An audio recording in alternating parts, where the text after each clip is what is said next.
Okay, here we go. We are here for another round of Astro-Babble. Welcome everybody. So we are going to be taking another eight charts that have been submitted by you, the followers, the lovely, the amazing, the very supportive people who are interested in what I have to say about astrology. And seems like there's a lot of you. So we'll just keep the list going. This is our last one for the week. We'll pick back up on Monday, but if you would like to be in the queue, feel free to send your birth date, place, and exact birth time, and I will add you to the list. But we've got these eight charts that we're going to be featuring. Thank you, everybody who's jumping on. Good morning on Facebook and Instagram. And yeah, we're going to pop open a Busy Water and talk about the planets, talk about the stars, and really have some fun time. Okay.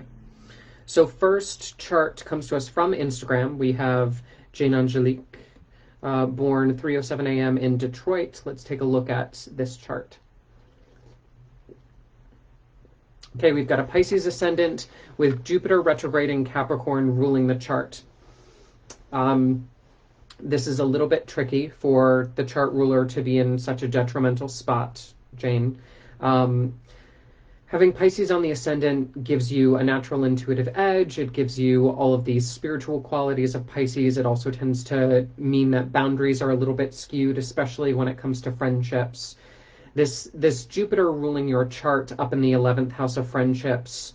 Jupiter is in the worst position it could possibly be in the chart. It's in Capricorn, the sign of its detriment, and it's retrograde in the 11th house of friendships. So although friendships are definitely something that friendships and social groups and community support and finding your tribe, that's something that you're going to be working on throughout the life. However, my dear, because this Jupiter is so afflicted, it's not going to be easy. Yeah, that's why they call life a journey, right? This Jupiter needs to be remediated through multiple ways, and I think one of those is actually understanding a little bit more about your family dynamic, because there are expressions, but there are also boundaries that you learned in the family dynamic that I think will help you to understand a little bit more about friendships in general, because we have this Saturn in Gemini ruling this Jupiter in Capricorn in the 11th house of friendships. Full moon in Scorpio in the 11th house, super fun. So whenever we have a full moon, emotions are always on the sleeve. Even with Scorpio tends to be a deep and reclusive sign. But when the full moon is in Scorpio, it's a Scorpion who's coming out to feed, who's coming out to feast in the nighttime, but then the chart, because the moon is full, kind of puts a black light over the Scorpion. FYI, if you didn't know, Scorpions glow underneath a black light. So that's kind of what a full moon in Scorpio does in the chart. It just brings those emotions to the surface, even though they're naturally deep. Putting the moon in the 9th house of travel, foreigners, higher education, spirituality, does give you a double dose of that water energy, does make you a very intuitive individual, does give you that Scorpio perception, that empathy, but then also a deep emotional interest and connection to foreign cultures, especially the underbelly of foreign cultures, the shadow side of foreign cultures, the pieces that you would experience at like a college level or while studying abroad that would really give you a taste of what is both awesome but not awesome about that 9th house of travel, foreigners, higher learning.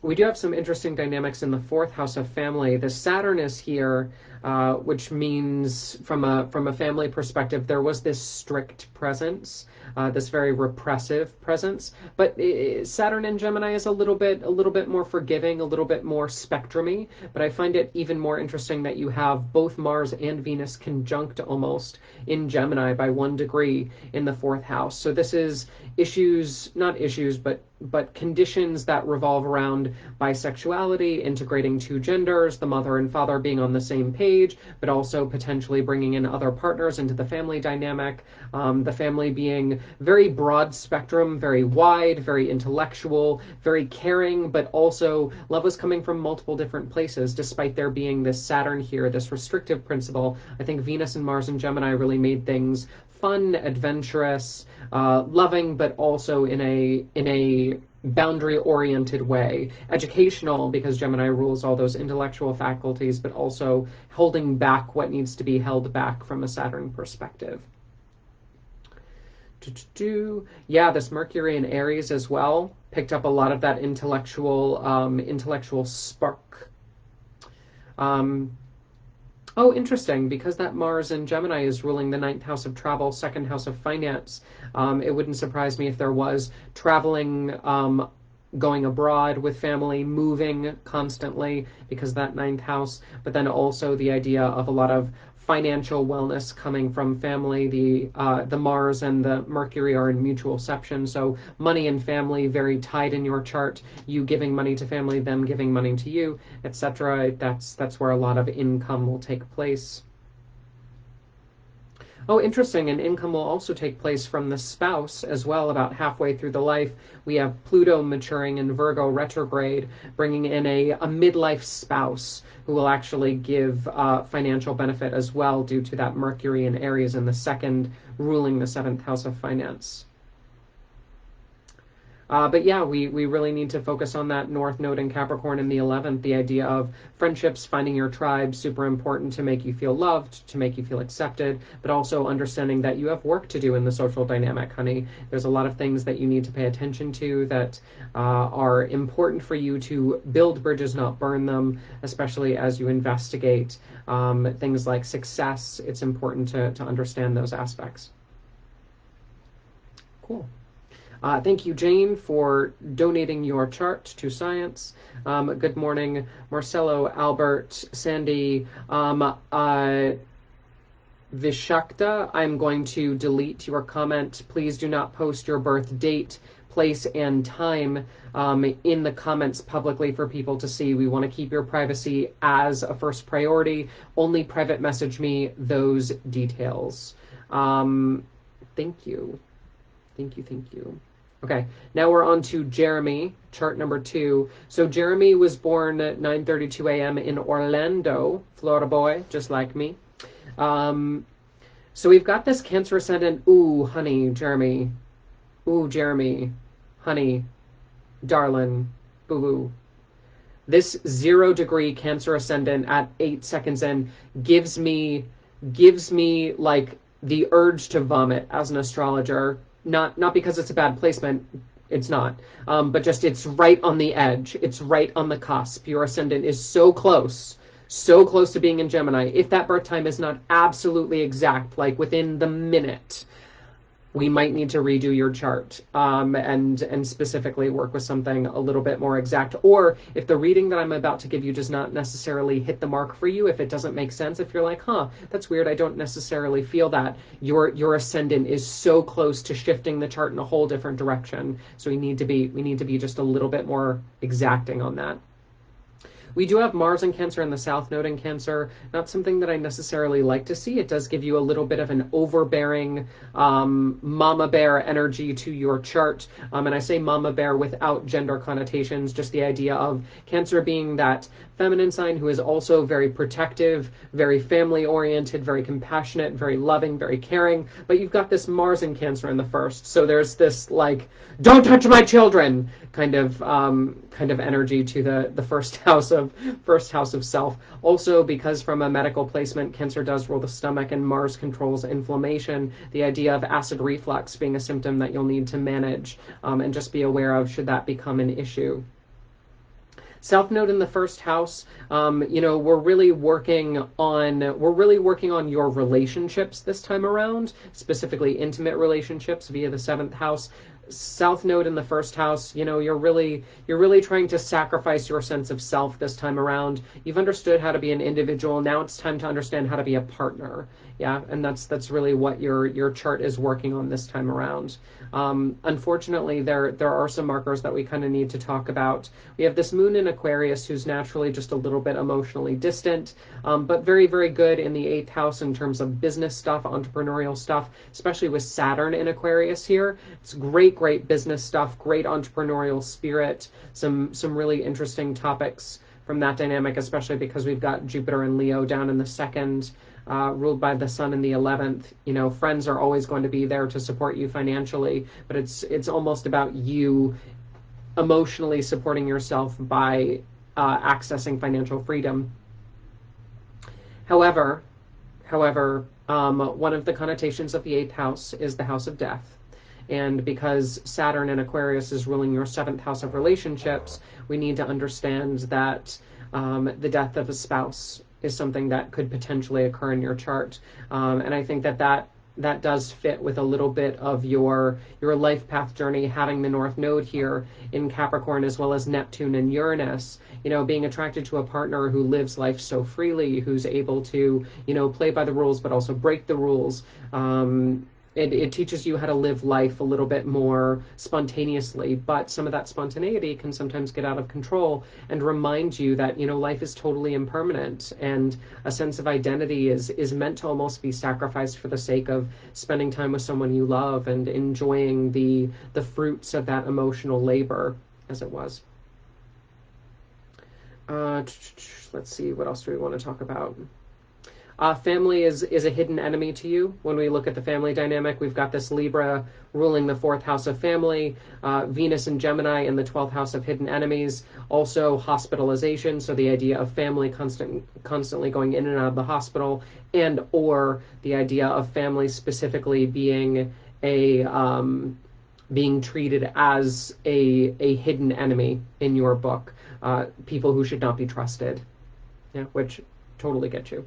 But we do have also this interesting dynamic of Pluto in Scorpio retrograde in the fifth house, of sexuality, of creativity, of children, of parenting. When Pluto is in the fifth house, I find it super fascinating because there's this idea of I would be a terrible parent, but also the idea of becoming a parent in some way, shape, or form could break through a lot of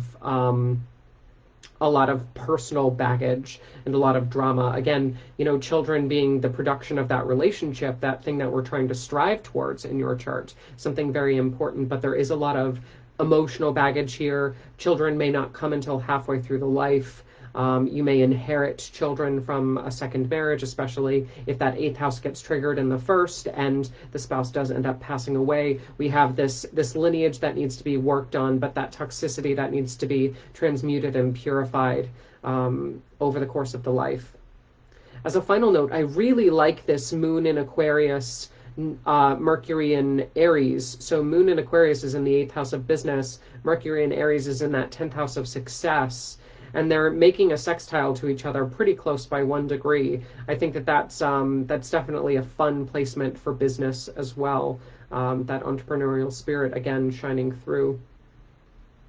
Then Moon in Taurus in the 11th. You're just such a great friend, especially when I see Cancer on the ascendant. It's the mom friend in general, but having that Sun in Taurus does make you very, very personable, very, very likable. That Sun is making an exact trine to Neptune at 16 degrees in your 7th house of relationships. So relationships staying friends even after you separate, and or friends developing into relationships, something that we would see very, very readily in the chart. Cool.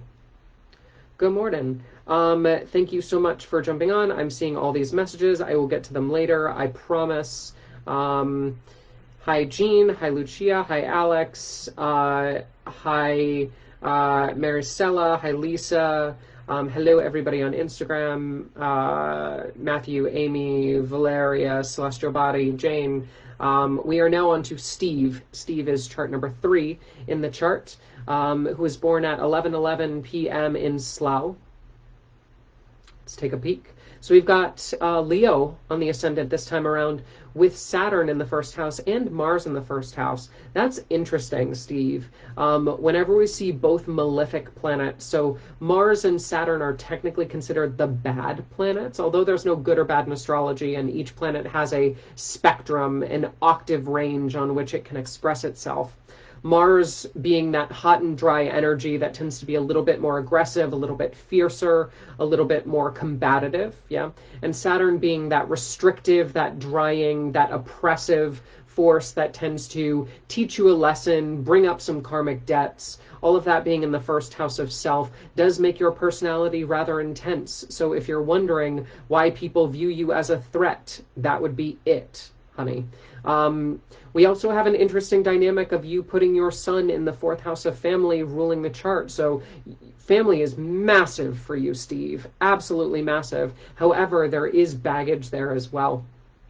We have Uranus in Scorpio and Mercury in Scorpio in the fourth house of family. Mercury in Scorpio does give a sinister nature to the mind. And I say that with love and affection because I'm a big fan of Scorpio personally. But one thing that Mercury in Scorpio tends to do is it tends to make the subconscious very, very active. And it tends to make the shadow self very, very active. And a lot of those darker topics tend to be very prevalent in the mind, especially in the fourth house of family. So there could have been family issues surrounding mental illness and or chronic depression as well with that Mercury in Scorpio.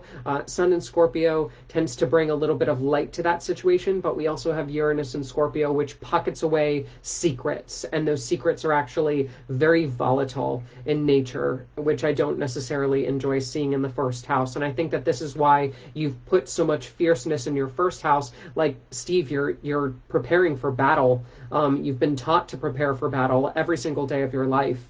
And I'm not blaming you, but I do think that we need to soften you just a little bit. Not everybody is out to get you. There is not a trap around every corner, although you've learned that. The world is actually a nice place.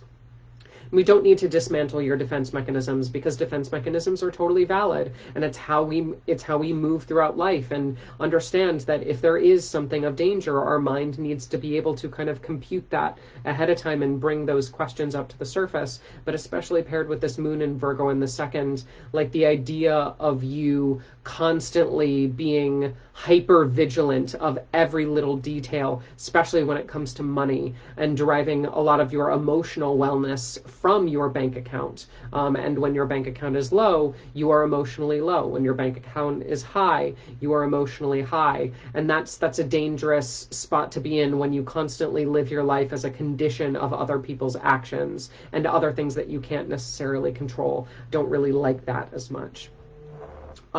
Healing some karmic debt around money as well, and also making sure that you don't view money as a hidden enemy. It is power. I mean, power is neutral. It's just how you use it. But the idea of a lot of your finances potentially being tied up in that 12th house of hidden enemies, hospitalizations. 12th house also represents things like jails, asylums, places, retreats on a positive nature. Like the idea of the 12th house is where we put things that we don't want to see, that we want to deal with later, that we want to remove from our current life circumstance, because that 12th house is connected to your second via this moon in Virgo ruling Jupiter in Cancer retrograde in the 12th. I think there's some financial healing that needs to be done. Putting money into your own kind of karmic development would be a good way to say it. We do have this beautiful third house, though, a Venus in Libra in the third, plus North Node and Pluto in Libra in the third. Writing, teaching, and communication is something that you're absolutely excellent with, Steve. Your words are completely impeccable, and throughout the life, they'll mature like a fine wine with Pluto being here. The idea of Pluto being in the house of writing, teaching, communication, I think that halfway through the life, you're going to start to realize, you have something to say, and your words don't necessarily just need to be kept inside. They can be shared, and in some cases can be of benefit not just to yourself but to others as well. In fact, that Venus in Libra ruling the 10th house of success tells me that you'll actually be very well known for any written or spoken teaching work that you do, due to that connection between the 3rd and the 10th house in the chart. And we have North Node here in the 3rd. So you're learning how to soften your edges through the writing, teaching, communication that you do, because I think the defense mechanisms that you've made because of family stuff and the healing journey that you're on personally, I think that that's a valuable experience that you should be sharing with the world. And I think that this is a perfect opportunity for you to understand that if it's not written down, if it's not spoken out, then it's basically just festering underneath the surface. So we need to change that just a little bit and emphasize that 3rd house of writing, teaching, communication. Thank you, everybody, for jumping on. I appreciate you very much. Now we're going to Jean. Jean is chart number 4 in the chart. Jean, my man. 7:25 p.m. in New Britain. Let's take a peek. Ooh, Cancer stellium in the seventh house. That's fun.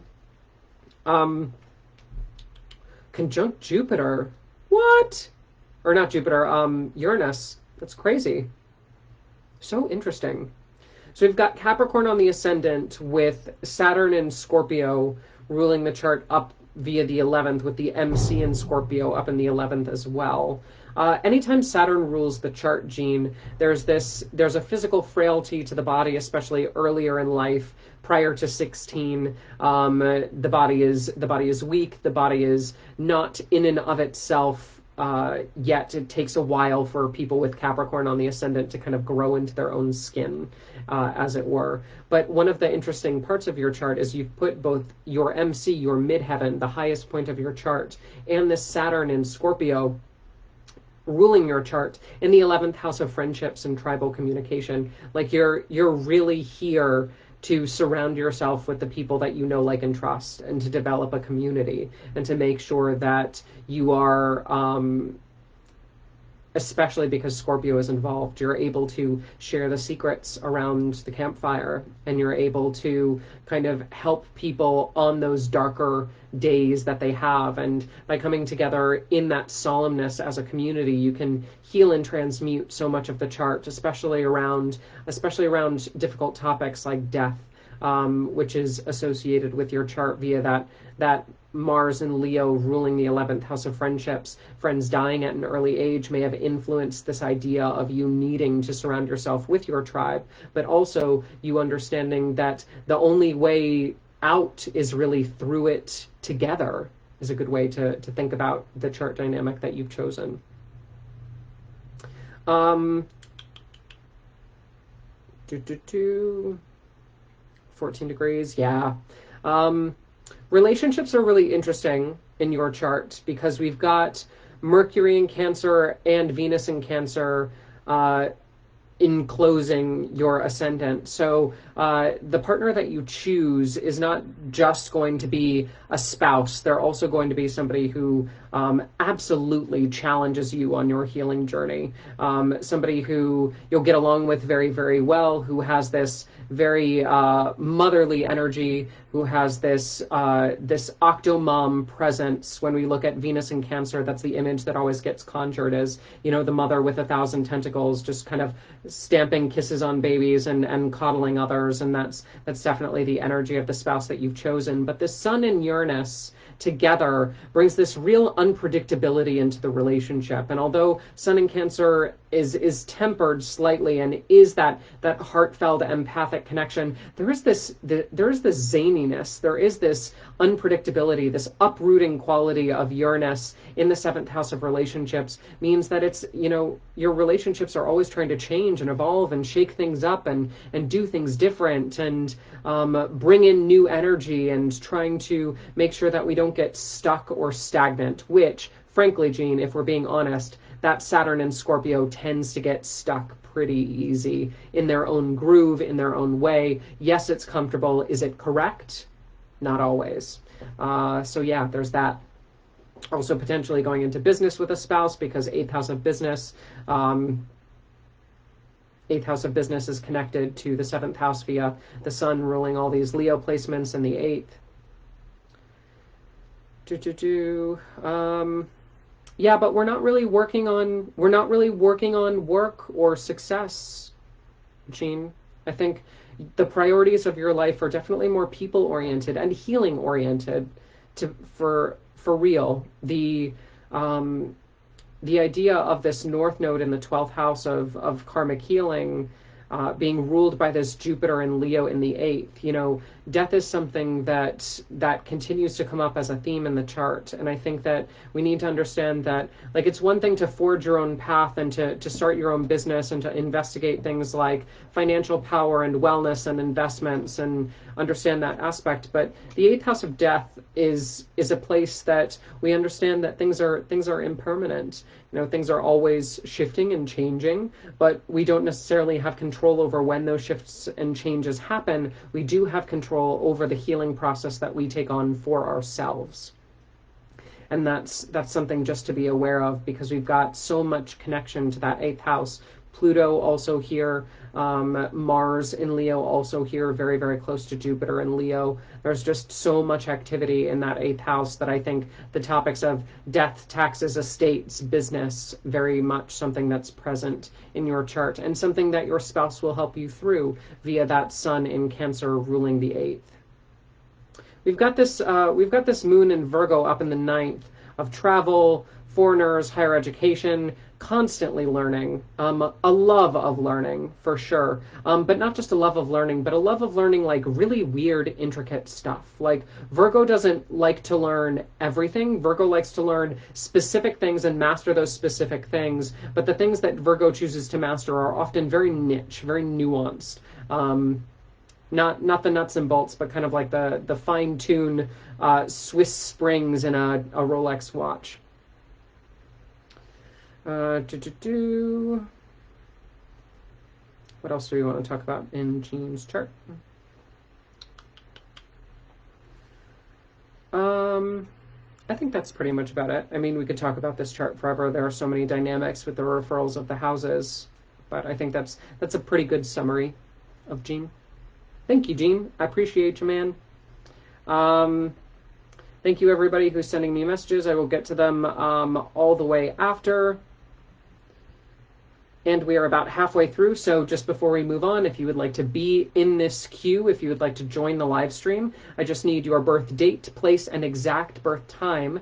Private message me that. Do not leave that in the comments to protect your privacy, and I will add you to the list. I will message you the morning that your chart is going to be featured. We do this Monday through Friday, always at 10:30 Eastern Standard Time. If you would like to book a consult with me to do some more one-on-one consulting via your chart, you can always find out more information at ScorpioRisingAstrology.com. And if you're interested in learning astrology, I've got stuff on there too. We're going to put the recording of this session and all our previous sessions on the YouTube channel, so make sure to search in YouTube for ScorpioRisingAstrology.com, and that channel will come up as well. I'll post the link in the Facebook comments for the live stream too. Now we're going to talk about Amy. Amy was born 9 p.m. in Johnson City. Let's take a peek.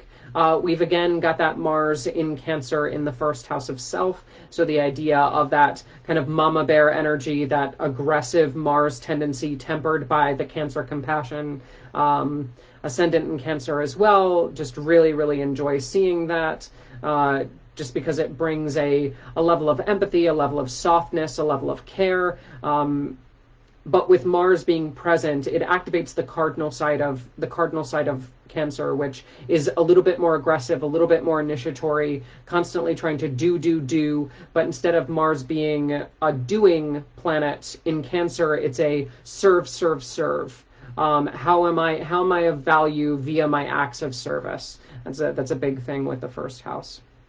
But then the ruler of the chart is this moon in Capricorn in the 7th house of relationships, this idea of being overly identifying with relationships, not being able to see yourself outside of a relationship, jumping from relationship to relationship because you feel like if you don't have somebody on your arm, you are not being the fullest version of yourself, and that can come with price and cost, not necessarily a healthy placement.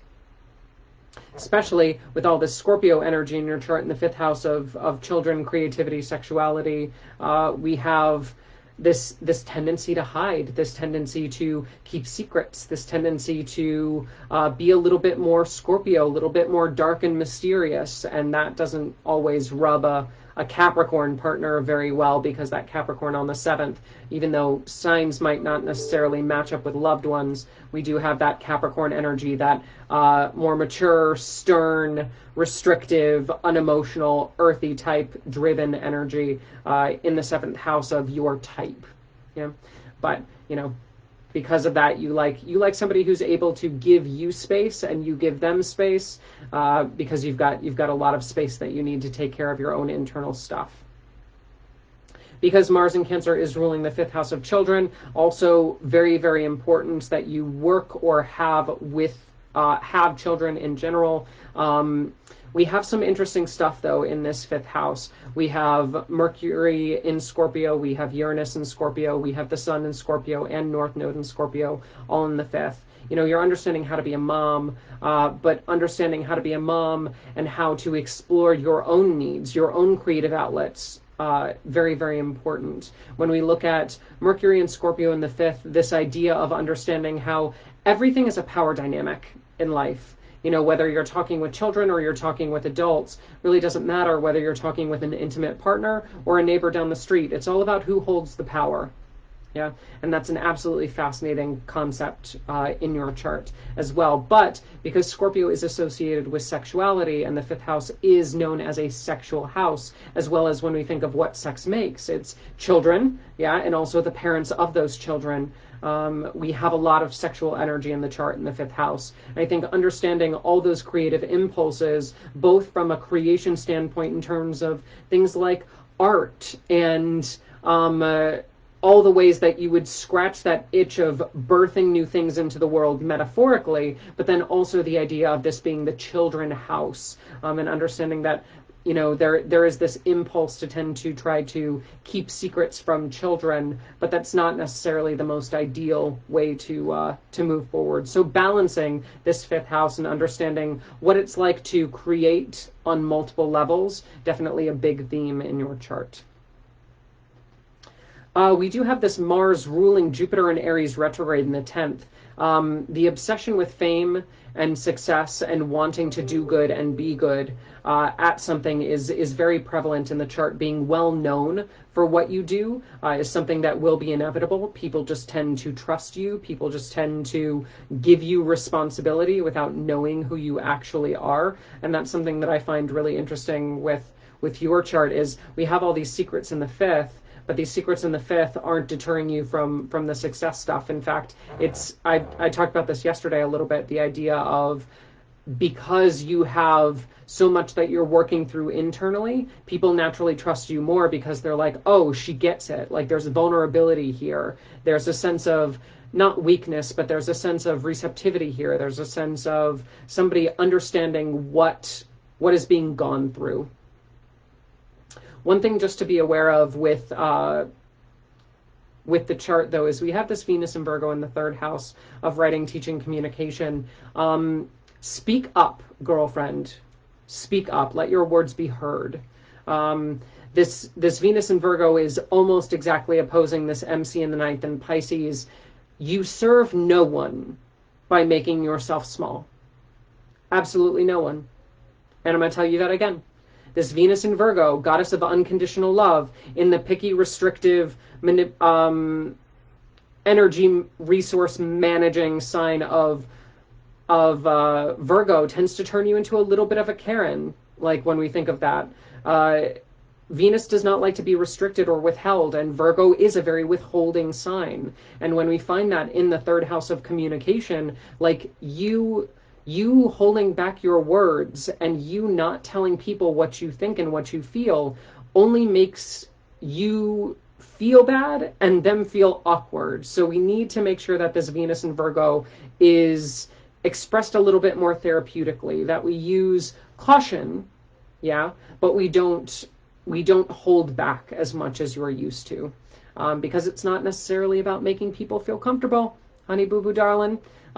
Your job is not to secure other people's comfort level. They do that all on their own. And if they have a problem with it, maybe they shouldn't be in your life. My 2 cents. Thank you, everybody, for jumping on. I will respond to all of your messages afterwards. I appreciate you. Yes, I did get a haircut this morning. Thank you, George, for my new hair so that I don't look like a caveman anymore. If you're enjoying the reading, yes, thank you, Sandy. If you're enjoying the reading, you can always PayPal tip me, Sam at ScorpioRisingAstrology.com, or buy a class and schedule a consult. Let's get more value out of the money. So next we need to talk about Matthew. Matthew was born at 8:30 p.m. in Rochester. Capricorn on the ascendant, making Saturn the ruler of the chart. Saturn is in the 8th house of death, taxes, estates, and business, along with Venus and Leo. Sun in Cancer, Mercury in Cancer in the 7th house of relationships.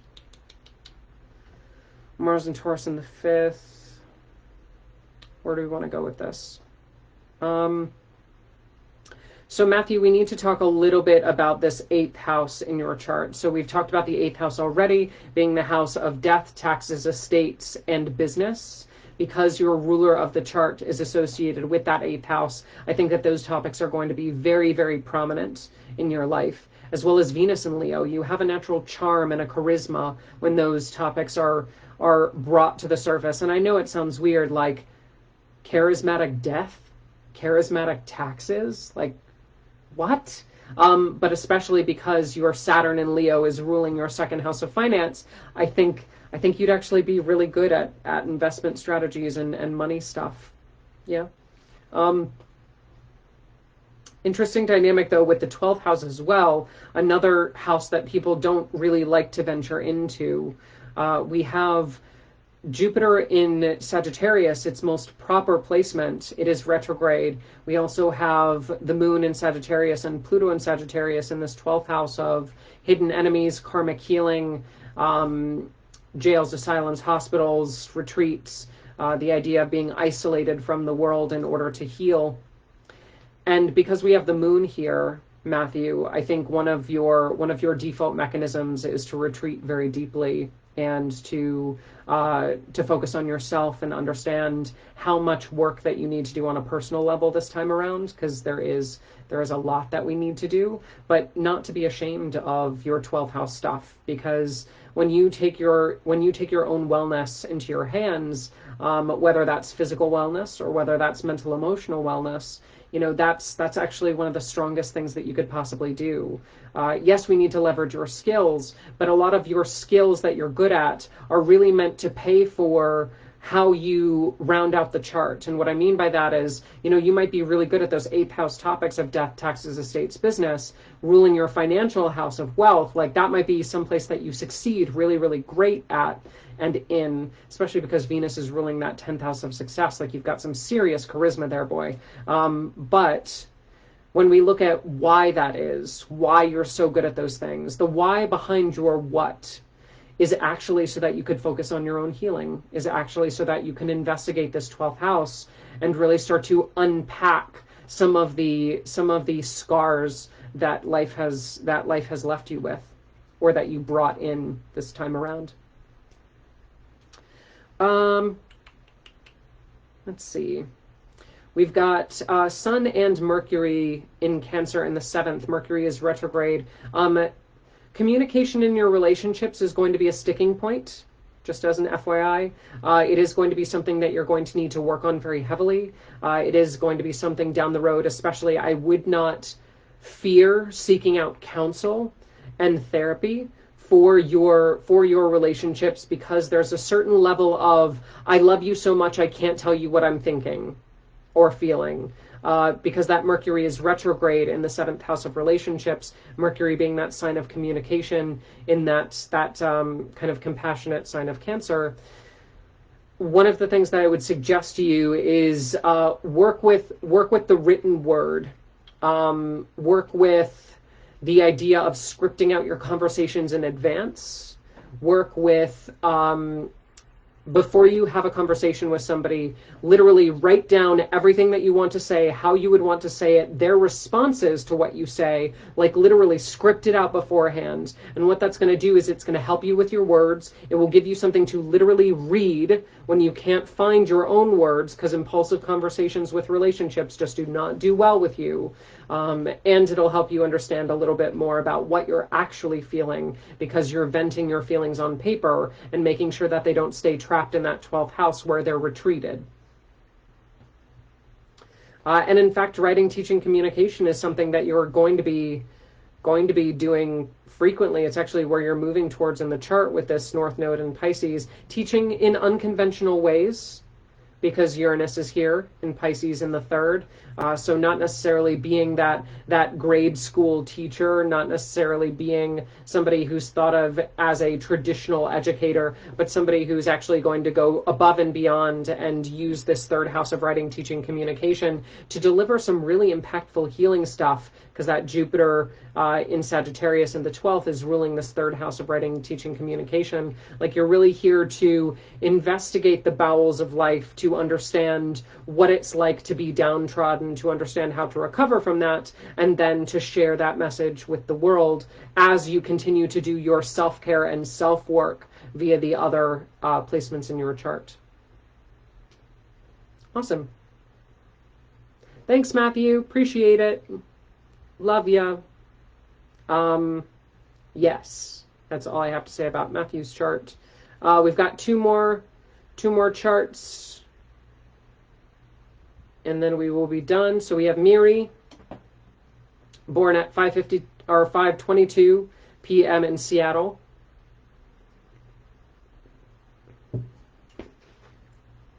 Cancer stellium, Libra stellium. Jupiter is in the 12th. Okay.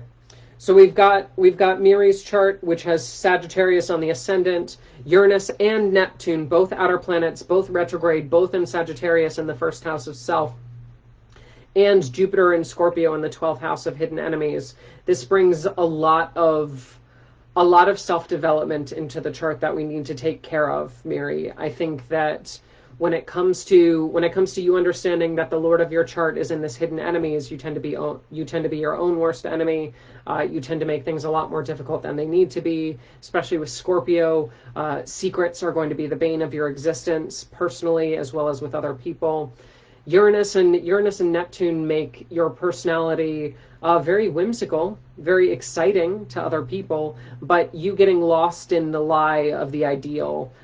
Sometimes it's important to make sure that you check yourself and that you're not striving for this white picket fence when a white picket fence is not what you need. Yeah.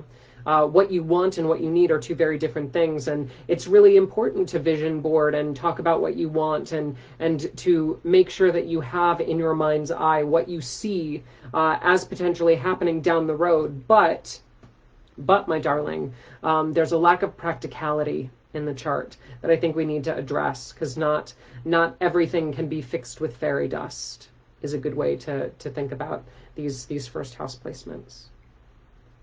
We do have this Moon in Cancer, Mercury Cancer, Sun in Cancer in the 8th house, which I find, and the North Node in the 8th. I think you would be absolutely excellent in hospice. You would be a great, compassionate entrepreneur.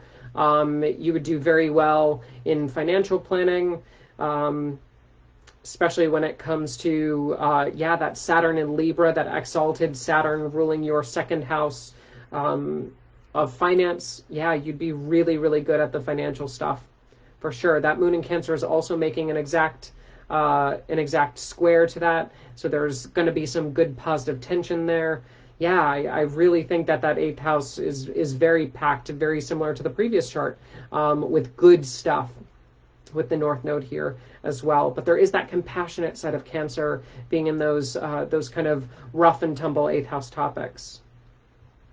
Friends are a little bit difficult though, Miri. And I know that you want nothing more than to be surrounded by your tribe. I feel you. This midheaven at 0 degrees in Libra in the 11th of friendships and social groups. Like, I feel you. You really just want to be acknowledged for being a part of the group. Yeah. But we have this Saturn here and this Mars here. And of course, Saturn did get better once you hit your first Saturn return around 2930. But Saturn and Mars do not make things easy. We also have Pluto in Libra here in the 11th house. So friends tend to be a little bit more aggressive, a little bit more constructive, a little bit more criticizing, a little bit more agitating, a little bit more self-development oriented. Like, they're trying to push you into being a better person. which makes it an interesting dynamic, because normally we think of friends as people that you go to for comfort and ease, but because you're so focused on providing comfort and ease for other people, you've chosen a friend group that's not really about that. They're actually meant to be pushing you and giving you the hard truth, which I think is lacking in your chart. So if you ever feel the need to kind of check your life, I would highly suggest you ask your friends, sit down with your friends and basically just say, hey, I'm going to be as open and receptive as I possibly can. I want you to tell me how to fix my life. Yeah, that might be a really constructive exercise for you to partake in. When it comes to relationships, we have this lovely Venus in Gemini in the 7th house. You want somebody who's going to express a lot of emotional range. You want somebody who's going to be aesthetically pleasing, but also aesthetically versatile. Somebody whose style can shift from one period look to casual to dressed up to kind of chilling on the couch during quarantine chic. This Venus in Gemini really does mean that, beauty is one of the traits that you really look for in a partner. But then also Gemini brings that range of extremes, that curious nature, that mentally alert nature that we see in your 7th house of relationships, Miri. But because that 7th house is being ruled by Mercury and Cancer up in the 8th, the idea of you going into business with a partner, something that I think your chart would actually do very, very well with. Because again, you bring this creative Sagittarius energy in the 1st house of self. You give this compassion with the sun and the moon in Cancer. But then you need somebody to check you. You need somebody to be a little bit rough and a little bit piercing and a little bit stern when it comes to your when it comes to how you operate day-to-day task-wise. And I think that this Venus ruling your 6th house of work and being ruled by your Mercury and Cancer in the 8th of business, I think that that's an ideal situation. That way, you're surrounded by people who are looking out for your best interest. They can channel your pixie dust in a way that really makes sense for them, but they can also lift you up out of that 12th house and make sure that they give you that constructive criticism when needed. Awesome. Thank you, everybody. Thank you, Lynn, for saying hi. I appreciate you. Thank you. Thank you, Mel. Lynn, so if you would like to join the queue, just private message me your birth date, place, and exact birth time. I will add you to the list. The list is long, but I will message you when your chart is featured. We will pick back up on Monday, always at 10:30 Eastern Standard Time. If you would like to schedule a private consult, you can always go to ScorpioRisingAstrology.com, which is my website, and fill out the consultation request form. You can see on my consultation page on that website all of my prices, the services that I offer. I read for people one-on-one, I read for couples, I read for children, I've done pets, I do synastry charts, I do elections, medical stuff. It's all part of my bag of tricks. We have one more, which is Ruben's. Ruben's chart, born at 6 a.m. in Port-au-Prince. Let's take a peek, shall we? So Ruben's, we have this Aquarius ascendant, Sun Aquarius. Oh, Saturn Aquarius. That's fun. And Mercury Aquarius.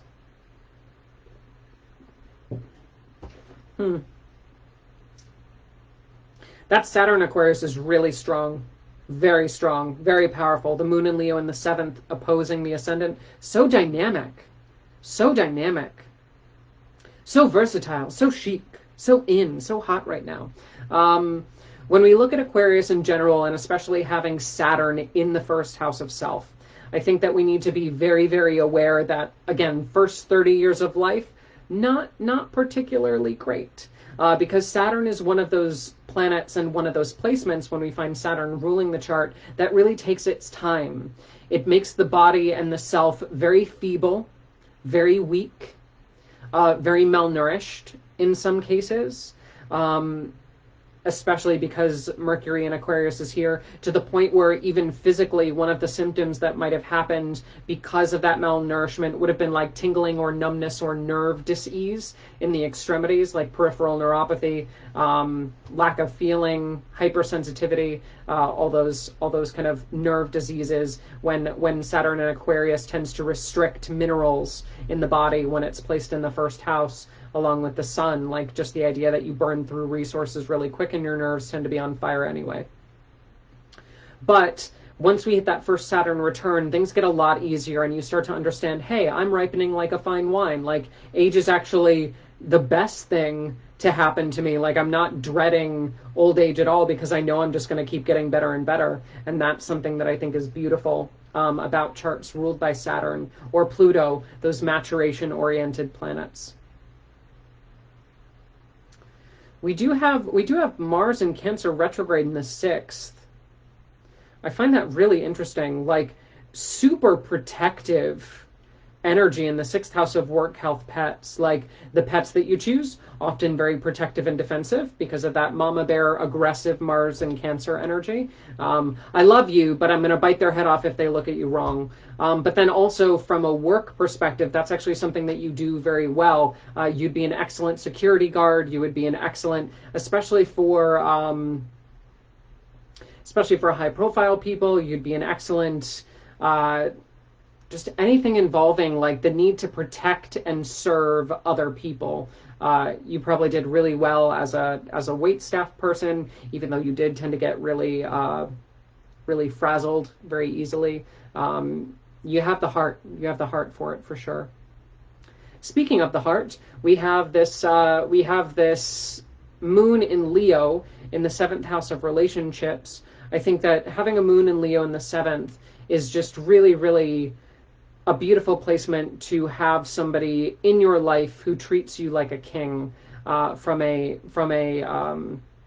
astrological perspective. Leo, that sign of the drama, but also known as the king of the zodiac. The heart of the chart is the moon, and you've put that in your 7th house of relationships. So one of the biggest turn-ons for your relationships specifically is when your significant other treats you like that male lion that's just like, you are it, baby doll. The more they can put you on a pedestal, it makes you terribly, terribly uncomfortable, but you know you need it and you secretly love it.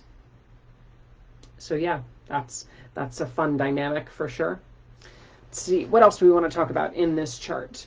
That idea of your work with potential security and caregiving will actually be something that you're extremely good at, something that you'll even get better at halfway through the life, like the idea of, especially when we think of security, like if you're a bouncer, you start as a bouncer, you get hired by a private security company, you then manage that private security company, then you branch off and make your own private security company. Like, that's how we progress through the chart, is understanding that with Pluto here in the 10th house of success, halfway through the life, around 50, you're going to get really, really good at what you've been doing for a very long time. And that's something that Saturn ruling the chart naturally brings in anyway, is this appreciation and this idea that if I do one thing really, really well for the rest of my life, I will be rewarded very, very handsomely.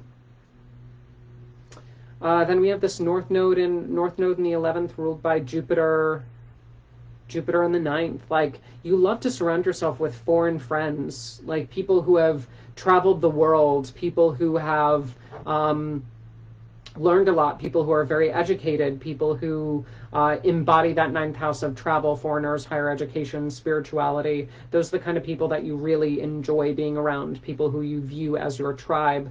And in fact, that North Node in Sag, one of the things that I'd like you to remember is that although a job is a job, yeah, you're supposed to be friends with them.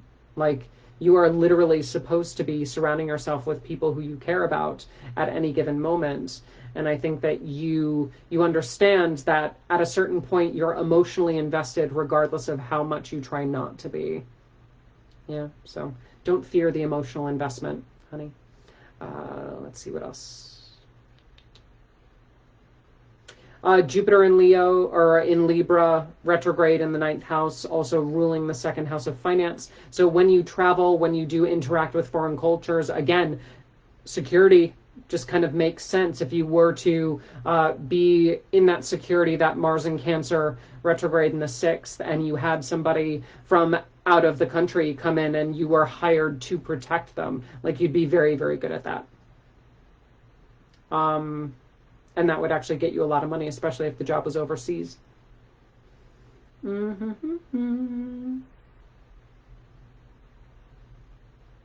What else? Yeah, we need to work on your communication just a little bit. You've got this Venus and Aries here, not the sign that she likes to be on. Your words tend to be a little bit brash, so they tend to be a little bit quick. They tend to be a little bit boastful or competitive is a good way to say it. Venus normally makes things really soft and squishy and lovey-dovey, but when she's in the sign of Aries, she starts to become a little bit drill sergeant-y. And for you to have that energy in your 3rd house of writing, teaching, communication, like, we need to understand that, yes, it's one thing to tell somebody off, it's one thing to instigate, it's one thing to make a joke. But when somebody looks at you like you've seriously just hurt them or challenged them to a duel, you might need to reconsider how you use your words, because not everybody's kind of ready for your 100% like attack of their person. Dial it back just a little bit. Yeah, I think that's the final point that I'd like to make about this chart. Cool. Awesome. Thank you, Rubens. I appreciate you. Thank you, everybody, minimizing all these messages. I appreciate you jumping on. Thank you, Instagram and Facebook. We have successfully completed another Astro-Babble. Again, if you would like to be a part of it, just send your birth date, place, and exact birth time via private message, and I will add you to the queue. If you would like to schedule a private consult with me, just go to scorpiorisingastrology.com/consultations. You'll be able to see all of my offerings and submit a request form. I'll post the recording of this on YouTube later. If you'd like to find the channel, just go to Facebook in the live stream. You'll be able to see the comments that I leave with the YouTube channel, or just search for scorpiorisingastrology.com. And yeah, that's pretty much it. In the meantime, until Monday, may the stars be ever in your favor.